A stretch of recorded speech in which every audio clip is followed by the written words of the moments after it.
बे में तो जो अचण बेमिसाल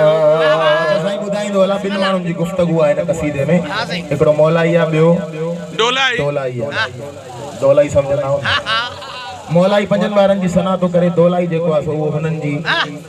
पंहिंजे वॾनि जी पूरी सजी जेका बि आहे अली मुर्तज़ा काबे में तो जो अचण बेमिसाल अच्छा हू वरी छा थो चए उहो चए थो मुंहिंजा वॾा उहद मां उन्हनि जो भॼण बेमिसाल जियो जियो जियो सलामत रहो मौलाई जो ॿुधो मौलाई छा थो चवे ॿुधजो मौलाई थो चवे अजरे रिसालत ॾींदा मोहम्मद खे आयूं असां हेले बेत सां नातो निभायो हक़ सां असांजो रहण बेमिसाल अच्छा हाणे दोलाई छा थो चवे दोलाई ॿुधजो किबला दोलाई ॿुधजो दोलाई चए थो माल खदीजा जो सॼो वियासी खाई मञूं की नथा तंहिंजी हिकु टे पाई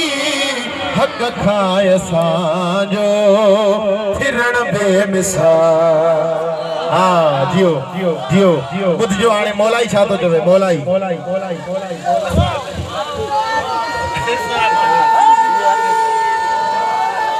हाय दरी मौलाई ॿुधजो मौलाई सिरसा पंहिंजो कंदा कुर्बानियूं असां जूं गवाह बगदादी दीवारूं हक़ ले असांजो कुसण बेमिसाल केवल आख़िरी मिसरो हुन भाऊ जो ॿुधो ऐं असांखे दुआऊं ॾियो उहो भाऊ छा थो चए असां की न कमायूं कमाईंदा न आहियूं न मानी बचायूं बाक़ी छा कंदा ॿुधजो जियो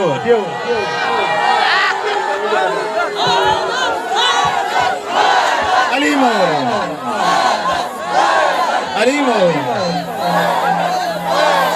ॿुधो तो चए तो असां की न कमायूं न मानी बचायूं रुगो छा था चओ रुगो थाल पिया था गिडन में घुमायूं पराई अटे ते असांजो पलण बे बोलो